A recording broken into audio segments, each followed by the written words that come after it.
tonight at 6 o'clock, we are breaking down how much money the state expects to make in tax revenue from sports betting and where exactly that money will go. Well, new tonight, local businesses are warning customers about a major rise in prices that they're preparing for. In fact, one of the first to sound the alarm is the owner of Crown Candy. He took to social media saying, quote, "I've just received an email from my chocolate provider that chocolate will be going up 25% January 1. We're going to have to take a very hard look at our future business plans." He's not alone here. Experts are also saying the prices of other popular items, including coffee, are expected to go up as well. So tonight, our Nathan Vickers joining us live from Crown Candy. Nathan, tell us what's behind the rise in these prices for chocolate, wine, coffee. There's a few things on that list.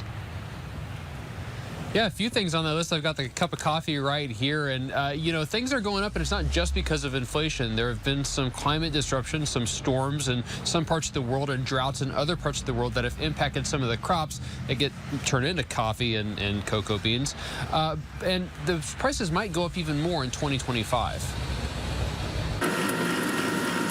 When you're nuts about chocolate, as fast as we dip these, they go. You can't skimp on ingredients. Customers have been eating this chocolate for so long that if I were to go out there and say, nope, we're going to go do a cheaper chocolate, I would hear about it within weeks. Andy Karanzif at Crown Candy had hoped cocoa bean costs would come back down after a volatile year. But this week, a supplier brought bad news. Growers in West Africa dealing with heavy rains could mean another 25% hike in price. Pay for the chocolate, we'll make the chocolate, we'll sell the chocolate, but the question is, you know, will people buy the chocolate? That's the scary thing. The coffee industry has been dealing with similar challenges caused by droughts in Brazil. Coffee prices in the last year have over doubled. Michael Beecher is the marketing director at St. Louis-based Renoco. Demand for coffee will keep increasing, and so we need to figure out how we're going to keep up with that demand.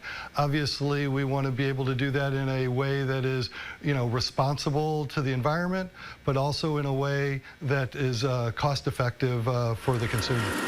Both commodities illustrate how changing global climate patterns can impact local business. We're seeing these kind of extreme weather events happen in all sorts of ways in places we didn't expect. Business professor Jerome Katz with St. Louis University says price fluctuations will likely harm smaller companies the most, since larger companies are able to contract larger volumes of goods. For most of us, when we're buying locally made, high-quality chocolate, that's where the greatest price jumps are likely to happen. We're not gouging nobody, but we also want it to be affordable. For now, Karanzif says he has no choice but to weather the storm and hope that customers will still support local businesses like his. Hopefully, things will settle down, and we can maybe be in a better place in another 12 months.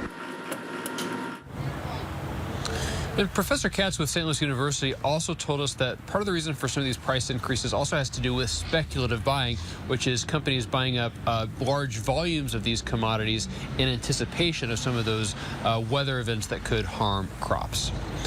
Reporting live, Nathan Vickers, First Alert 4. All right, Nathan, something we'll continue to follow.